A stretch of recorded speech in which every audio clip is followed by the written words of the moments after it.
So there's one thing that we know about the Seattle Mariners, right?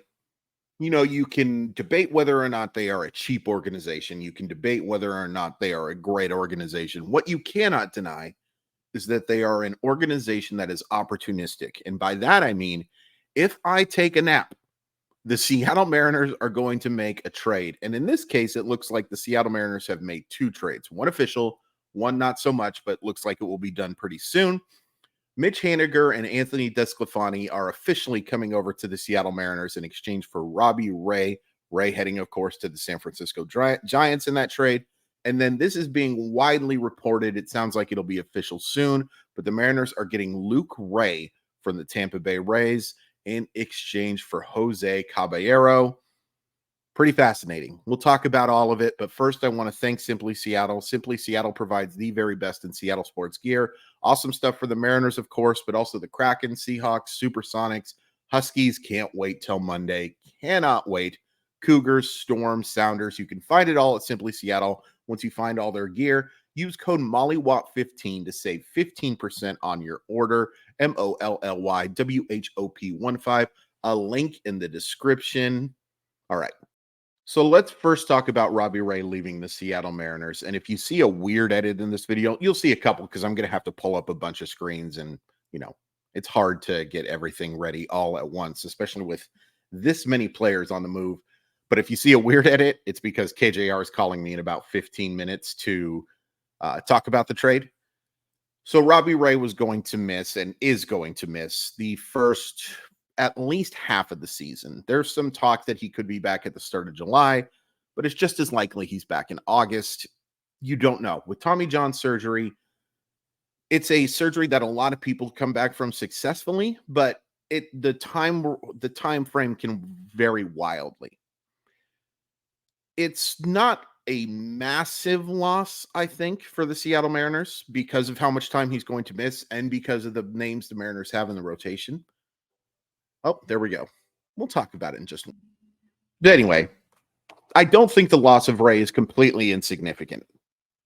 I was intrigued by what he could do coming back in that second half because let's be honest, when Robbie Ray has been healthy, especially over the last couple of years, especially in 2021, frontline starting pitcher. Mariners are not getting a frontline starting pitcher back. We'll talk about him in a second. But I don't view the Robbie Ray era as a disaster. I don't view it as a massive disappointment. I view it probably as a slight disappointment just because we never saw that 2021 guy. We saw very scant glimpses of it. But for the most part, he was a very solid starting pitcher in 2022. You can't judge anything for 2023. He made one start. And I think, again, looking back on it, the fact that I think he overdid it in spring training. He looked so good and that velocity was so good. But at the end of the day, he was only able to give you one start. So I wish Robbie Ray a lot of luck, but it's kind of a bummer that he won't be playing for the Mariners in 2024. I could be alone on that. So Mitch Haniger, and you remember Mitch Haniger because Mitch Haniger spent 2017 to 2022 with the Seattle Mariners. And when he was healthy, he provided a ton of value. One of my grandma's favorite Mariners. I really liked Mitch Haniger as well. I very much enjoyed tweeting Mitch Haniger hit manager anytime he did something good. But it is worth pointing out that Mitch Haniger has not been very good the last couple of years. In 2022 with the Mariners, you probably remember just a 736 OPS, limited to 57 games. In 2023, he's limited to only 61 games, 229 plate appearances. And the OPS wasn't 736, folks. It was only 631, 209, 266, 365. Really struggled. The results did anyway. And there's reason to be concerned here. 65 strikeouts and 229 plate appearances is pretty darn bad, especially when you couple it with only 15 walks. Mitch Haniger used to be a pretty patient hitter. His best season, 2018, he drew 70 walks, 285, 366, 493, 859. Year before that, he walked 31 times in 96 games. It's not great, but you're putting it right in that 50 to 55 walk range, 282, 352, 491. And then 2019, the injuries struggle. 2021, he's healthy. and he draws 54 walks. He also strikes out 169 times. You know Mitch Haniger. Why am I going over the Mitch Haniger history? I'll tell you what's a little encouraging is taking a look at his Savant page because he did make some good contact. Average exit velocity of 91. If it qualified, would have been well above average. Hard hit percentage well above average of 46.9. So 47% of the time, basically, he made hard contact. Hit the sweet spot. Barrel was above average. The chase rate was really good, 25.4, only swinging at pitches outside of the zone a little more than a quarter of the time. But he swung and missed 27.8% of the time. He struck out in 28.4% of his plate appearances, and he only walked 6.6% of the time. He's also not a great outfielder. He never was a supremely great outfielder, and then the injuries, particularly the ones in the middle of his body, really have played an effect on him. He's 33. I think he just turned 33. Happy birthday, Mitch. I think there's some neat nostalgia to this. It's not a good reason to make a trade. And I'm not calling this a bad trade, by the way. I'm just saying that nostalgia isn't a reason to make a trade. Sometimes it's a good reason to make like a spring training signing. But I think it's okay to be a little excited about Mitch Haniger being a Mariner again, in terms of the fact that he had a lot of success here. And, you know, he is a very likable guy. But I have concerns. I certainly don't like Mitch Haniger as a middle of the order type bat. And there's a chance the Mariners, well, you know, you look at it, probably not hitting third, fourth, or fifth right now. But, you know, he might be sixth or seventh. I'd kind of prefer him in that eighth spot if I was being completely honest with you. But I don't hate it. I think that they still, obviously, we'll get into it. There's another outfielder that we need to talk about here. But I think it's kind of fun that Mitch Haniger is coming back from the Mariner fan perspective in terms of him being a quality player for the Mariners in 2024. There's a little bit of reason for optimism. There's a whole heck of a lot of reason for pessimism as well. Quite the Mariners also get Anthony DeSclafani in the trade. By the way, I have been calling him Anthony Gwen Stefani. If Mariner fans want to adopt that, as long as you're nice about it, I think that's okay. Because I don't mean it as something mean. It's just DeSclafani sounds like Gwen Stefani, and that's what I've called him. Limited to only 2 starts in the second half of the season because of an ankle injury. He ended up making 19 appearances, 99 and 2/3 innings, 4.88 ERA, 79 strikeouts, 20 walks. Anthony DeSclafani is not far removed from being one of the more intriguing right-handed starters in baseball. Had a really good 2021 season. Only made 2 starts in 2022, and then misses time in 2023. What he still does is, hey, it's another Seattle Mariner who just refuses to walk anybody. Maybe that's why they're trading Robbie Ray. It's because he has the audacity to throw pitches out of the strike zone. Only walked 4.8% of hitters last year. A lot of bad numbers here. Expected batting average of 286, 7th percentile in baseball. 1 out of 5 swings exactly being swung at and missed. That's well below average, 8th percentile. Hard hit percentage of 45.1. Anthony DeSclafani just doesn't have a very good fastball anymore. What he does still have is a good slider. And hey, the Mariners have done a really good job with these type of arms. Like those guys who specialize in throwing those sliders. I think the Mariners are one of the better teams at getting the best out of those guys. So that's at least a little bit intriguing. But he's 33. He's coming off a pretty poor year. Then the year before that, just completely wipe it out, similar to Ray. I think he's a fine 5th starter. I'm not raving about it. I'm also not like just, oh my gosh, what the heck are they going to do? It's very kind of interesting. It's kind of a similar profile to Marco Gonzalez a little bit. Only Marco didn't have an elite slider. And I think DeSclafani, maybe elite's too strong.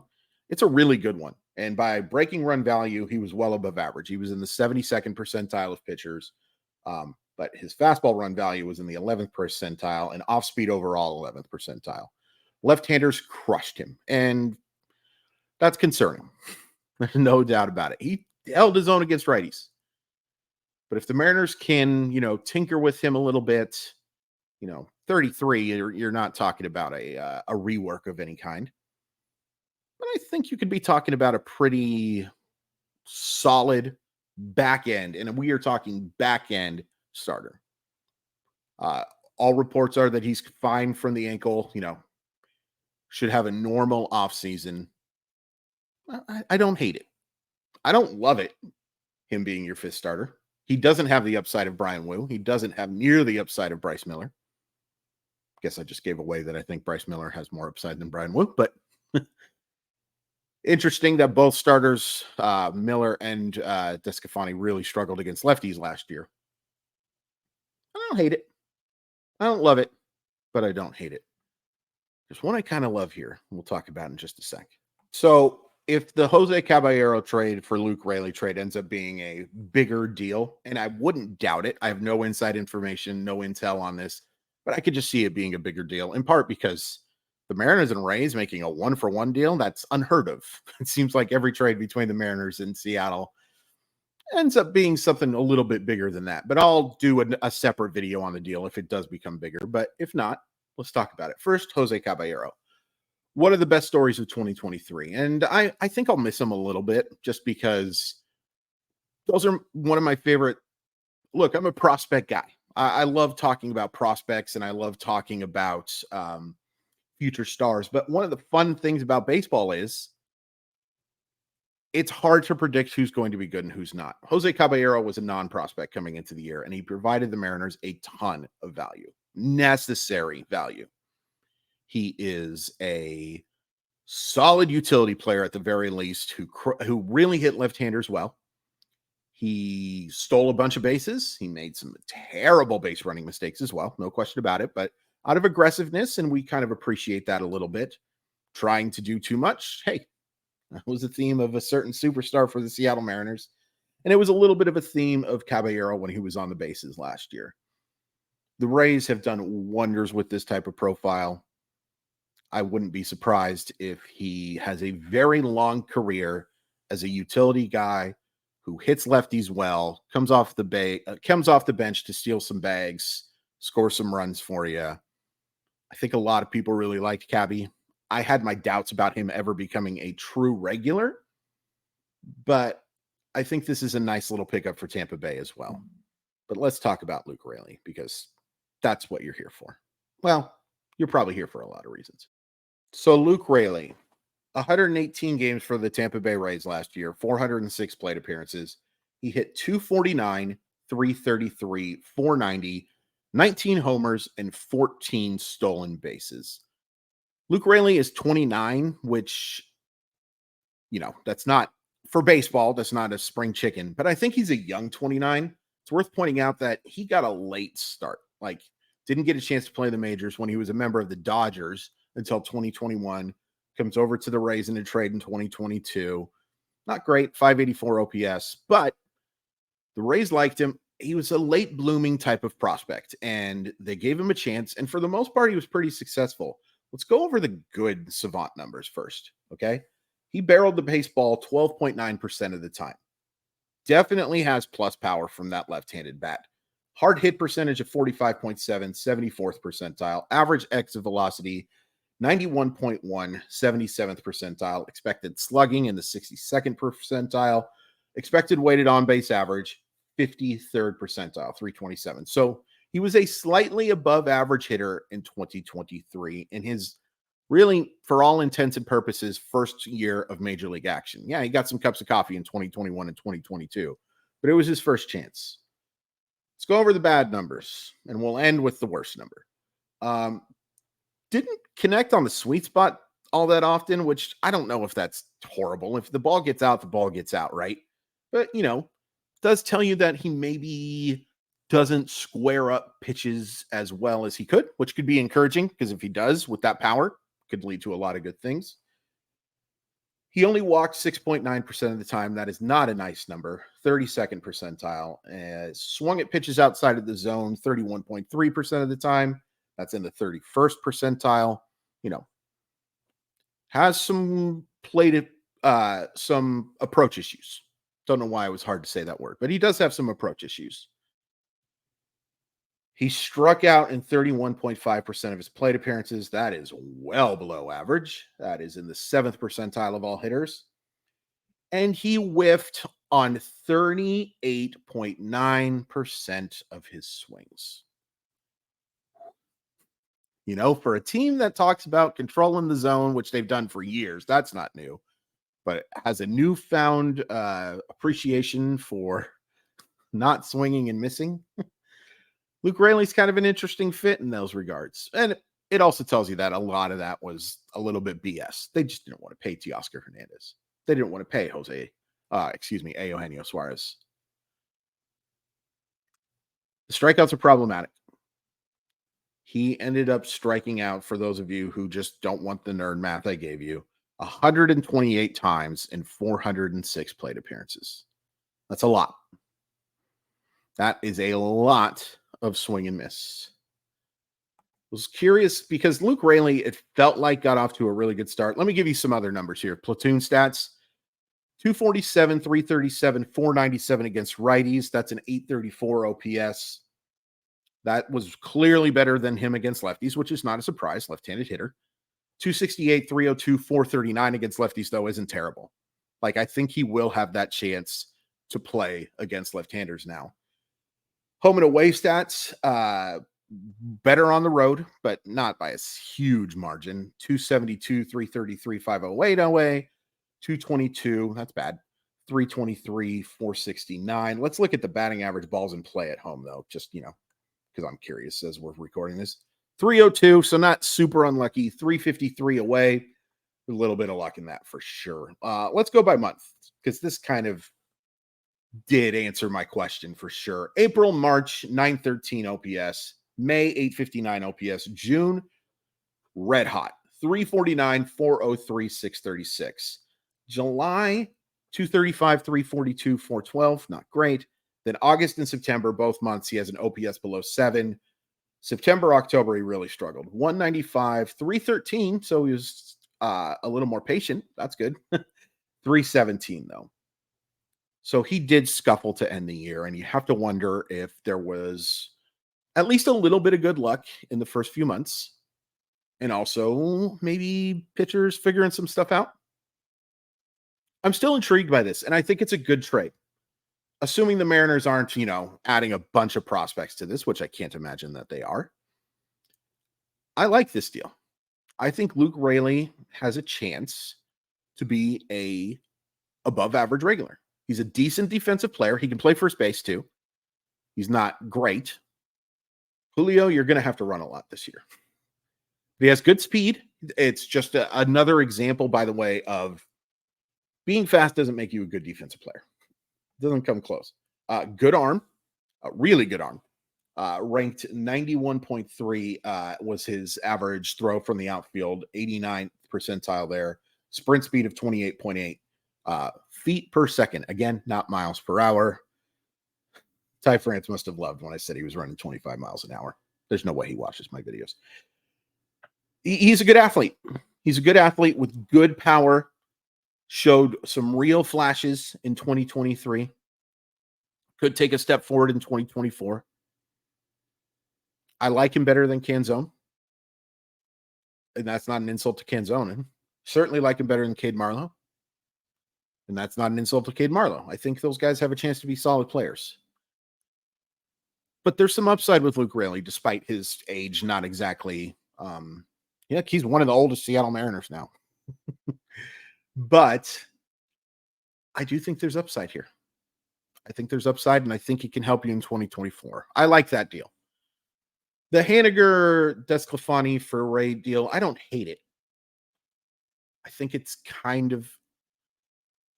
I just went on the radio and they asked me if it was a salary dump, and I said, yeah, kind of. Because for the reasons I talked about, John Stanton does not want to pay a guy $20 million to not be playing until August or the middle of July. So in that regard, it is kind of a salary dump. It's more of a reimagining of funds when you look at the contracts of these guys. But I think it makes the Mariners slightly better in 2024. because of the fact that you were not going to see Ray for as long as you were. Not thrilled about it, and I hope I'm wrong. And I'm not even saying it's official. I have my doubts whether or not Mitch Haniger is still a quality baseball player. I hope he is for a lot of reasons. I have my doubts. I have my doubts that Anthony DeSclafani reaches the same heights he did in 2021 in a few of his years with the Rays. But you can't completely rule it out. They get a little better today, not a whole heck of a lot better today. They still need to do a lot more if they're going to compete in 2024. But yeah, I think these are interesting moves. And the Raley move especially. And again, if there's more, I will add a second video. But for now, please hit like and subscribe. Tell your friends, all that good stuff. I hope everyone is having a great new year. Yeah, please tell me what you think. Comment down below. Interesting day.